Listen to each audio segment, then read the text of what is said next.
अरे का रे बा जसप्रीत, का म्हणतं मित्रा? एक नंबर बॉलिंग केले रावतो ना हे नागपूर वय ना. का म्हणते मग? का सांगशील आम्हाले?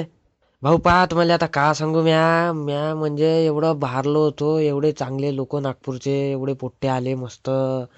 का सांगू आता तुम्हाला, म्हणजे मला मनातच होतं का चांगली बॉलिंग करावा ना मॅच लय जिंकावा आपण. हा तर मग आम्हाला का सांगशील तू? ते म्हणजे काय तर तुझ्या मनात असेल ना का तू न बी शेगावचीच कचोरी खाल्ली होती? अरे कुठं भाऊ, म्या कुठं शेगावची कचोरी खातो? हे कुठं शेगावच्या कचोरीचा की कमाल नाही व ह्या.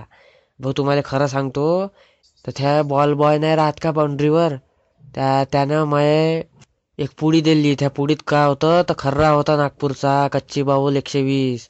आणि म्या तो खाल्ला मॅचच्या पहिले. म्हणजे हे दोन वर जे मला टाकायचे होते ना, त्याच्या आधी लयच पॉवरफुलाच्या माया बिन्या नागपूरचा खर्रा. आणि म्या त्याच्यातल्या एक दोन दाण्या पहिले ते विराट भाऊले का खाऊ का नाही बा म्हणून, तर विराट भाऊ काही बी सांगते सहीच. यानं का मला विचारलं, मला बिना विचारून नसतं खाल्ला यानं. आणि मग मला म्हणे विराट भाऊ म्हणे, भाऊ तू खाऊन घे म्हणे. मग म्या खाल्ला. अरे बा का मस्त खेळला यार. नागपूरच्या लोकांना काय सांगशील आता. चला येतो. धन्यवाद नागपूरकर, धन्यवाद. कच्ची बाबूल 120.